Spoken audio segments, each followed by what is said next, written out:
È un motivo d'orgoglio per la provincia di Treviso oggi essere qui ad inaugurare questa scuola, il Città della Vittoria, a meno di 2 anni dalla posa della prima pietra e con un anno d'anticipo rispetto al cronoprogramma. La provincia di Treviso ha inaugurato in tempi record il nuovo Istituto Superiore Città della Vittoria a Vittorio Veneto, un progetto finanziato principalmente dal PNRR. 12 milioni di investimento, 14 aule, una sdoppiabile, in totale 23 ambienti, tra cui laboratori e uffici di segreteria, che fanno di questa scuola un modello ecosostenibile. La nuova sede scolastica è una struttura NZEB ecosostenibile dotata di moderne tecnologie per l'efficienza energetica.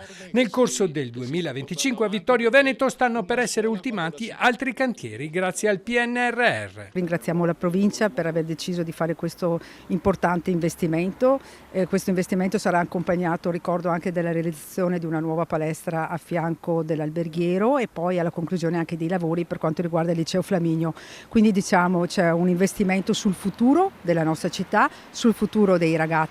La cerimonia di inaugurazione ha visto la partecipazione del vescovo Pizziolo e di varie autorità locali, oltre a 200 studenti. L'edificio comprende numerosi laboratori e aule all'avanguardia, progettati per offrire un ambiente educativo innovativo. Il compiacimento del dirigente scolastico. Cosa cambia con la scuola nuova? Che viene messa a disposizione dell'intera Ipsia un edificio più performante, più confortevole, con dei laboratori a portata di mano e soprattutto anche una suddivisione del nostro istituto più compatta su 3 sedi piuttosto che 4.